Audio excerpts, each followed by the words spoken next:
over 200 lives and displaced hundreds of thousands. So మొత్తం మీద శ్రీలంకలో 2017 తర్వాత దాదాపు 8 సంవత్సరాల తర్వాత ఇంత భారీ ఎత్తున ఒక సైక్లోన్ వచ్చింది. ఇది ఒక డెడ్లియెస్ట్ న్యాచురల్ కలామిటీ అని చెప్పుకోవచ్చు అని ఆయన చెప్పుకొస్తున్నారు. అలాగే మొత్తం మీద ఇటు ఇండియన్ గవర్నమెంట్ స్పందించింది. అలాగే ఇంటర్నేషనల్ ఎయిడ్ని కూడా శ్రీలంక గవర్నమెంట్ రిక్వెస్ట్ చేస్తుంది. ప్రపంచ దేశాల నుంచి కూడా సహాయాన్ని కోరుతుంది శ్రీలంక. అంటే అర్థం చేసుకోవచ్చు ఎంత ఎక్స్ట్రీమ్ కండిషన్స్, వెదర్ కండిషన్స్ ఉన్నాయని. మార్నింగ్ మనం మాట్లాడుకున్నాం, ఇటు తెలుగు రాష్ట్రాలకు సంబంధించిన ప్రజలు, ఇటు నెల్లూరుకి సంబంధించిన శివగౌడ్ కూడా ఆర్టీవీతో ఎక్స్క్లూజివ్గా మాట్లాడారు. ఆయన కూడా చెప్పుకొచ్చారు చాలా క్లియర్గా వెదర్ కండిషన్స్ చూడడానికి. ఇక్కడ ఎయిర్పోర్ట్లో సిచ్యువేషన్ బాగానే ఉంది, కానీ 3 రోజుల నుంచి ఇక్కడ ఉన్న ఎయిర్పోర్ట్ అథారిటీస్ కానీ అలాగే ఎయిర్లైన్ సర్వీసెస్ ఎలాంటి సర్వీసెస్ కూడా ప్రొవైడ్ చేయట్లేదు. మాకు ఫుడ్ కానీ ఏమి ప్రొవైడ్ చేయలేదు. ఇవాళ మధ్యాహ్నం మాకు ఒక లంచ్ మాత్రమే ప్రొవైడ్ చేశారు. మేమంతా లైన్లో ఒక క్యూ లైన్లో ఉండి ఆ ఫుడ్ తీసుకునే ప్రయత్నం చేస్తున్నాం అని చెప్పేసి. సో ఎయిర్పోర్ట్ నుంచి ఇటు కొలంబో నుంచి ఇంటర్నేషనల్ ఫ్లైట్ సర్వీసెస్ అలాగే డొమెస్టిక్ ఫ్లైట్ సర్వీసెస్ అన్నీ కూడా ప్రస్తుతానికి హోల్డ్ చేశారంటే అర్థం చేసుకోవచ్చు ఎలాంటి సిచ్యువేషన్ ఉందో. సో శ్రీలంకకు సంబంధించిన సిచ్యువేషన్ ఎలా ఉంది మరి రానున్న రోజుల్లో? ఇటు సైక్లోన్ దిత్వా ఇటు మరి తమిళనాడు అలాగే ఆంధ్రాకి కూడా అది ల్యాండ్ అయ్యే అవకాశం. ఆంధ్రప్రదేశ్కి సంబంధించిన 6 జిల్లాలు అలాగే ఇటు చెన్నై, పుదుచ్చేరి ఈ ఏరియాస్లోనే అది ల్యాండ్ అవ్వబోతుంది. మరి ఇక్కడ కూడా ఒక 6 డిస్ట్రిక్ట్స్కి రెడ్ అలర్ట్ని జారీ చేశారంటే ఇక్కడ కూడా దాని ఆఫ్టర్ ఎఫెక్ట్స్ ఉండే అవకాశం ఉంది. అది రేపు మధ్యాహ్నం వరకు తీరాన్ని తాకే అవకాశం ఉంది. తీరాన్ని తాకిన తర్వాత దాని ఎఫెక్ట్ మళ్ళీ 12 నుంచి 24 గంటలు కూడా మనకు ఉండబోతుంది.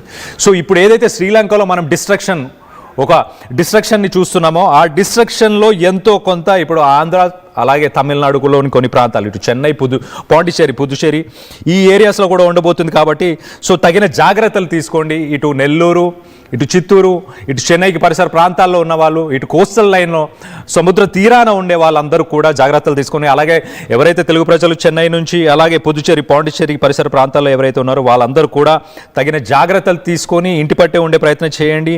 ఏవైతే టెంపరీ కన్స్ట్రక్షన్స్ ఉన్నాయో అవన్నీ కూడా ధ్వంసమయ్యే అవకాశం ఉంటుంది. ఎందుకంటే ఇక్కడ మనం శ్రీలంకలో చూడొచ్చు దాదాపు 15,000 ఇల్లులు 15,000 హోమ్స్ హ్యావ్ బిన్ డెస్ట్రాయిడ్, ధ్వంసం అయిపోయాయి అవన్నీ కూడా. 78,000 మంది ప్రస్తుతానికి శ్రీలంక ఏదైతే షెల్టర్స్ని రన్ చేస్తుందో ఆ షెల్టర్స్లో ప్రస్తుతానికి వాళ్ళు ఉన్నట్టు తెలుస్తుంది. సో ఇటు చెన్నైకి సంబంధించి, పుదుచ్చేరి అలాగే ఆంధ్రప్రదేశ్కి సంబంధించిన ప్రాంతాల్లో ఉన్న వాళ్ళు, కోస్టల్ ఏరియాస్లో ఉన్న వాళ్ళందరూ కూడా జాగ్రత్తను వహించాలి. ఎవరైతే సముద్రంలో వేటకి వెళ్ళే వాళ్ళు ఉన్నారో ఆల్రెడీ అధికారులు హెచ్చరికలు జారీ చేసి ఉంటారు, వాటిని పాటించండి.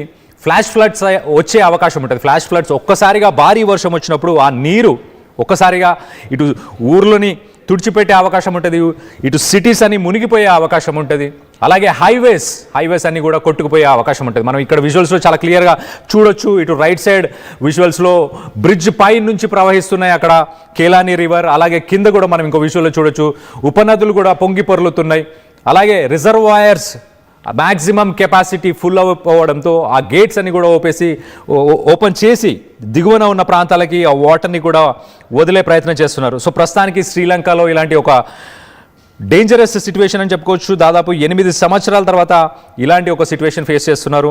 2017 తర్వాత ఇదే భారీ ఒక సైక్లోన్ అని చెప్పుకోవచ్చు. దీనికి సంబంధించి మనం విజువల్స్ని ఒక్కసారి అక్కడ ఎలాంటి వాతావరణం ఉందో దానికి సంబంధించిన ఒక విజువల్స్ని కూడా ఒక్కసారి చూసే ప్రయత్నం చేద్దాం.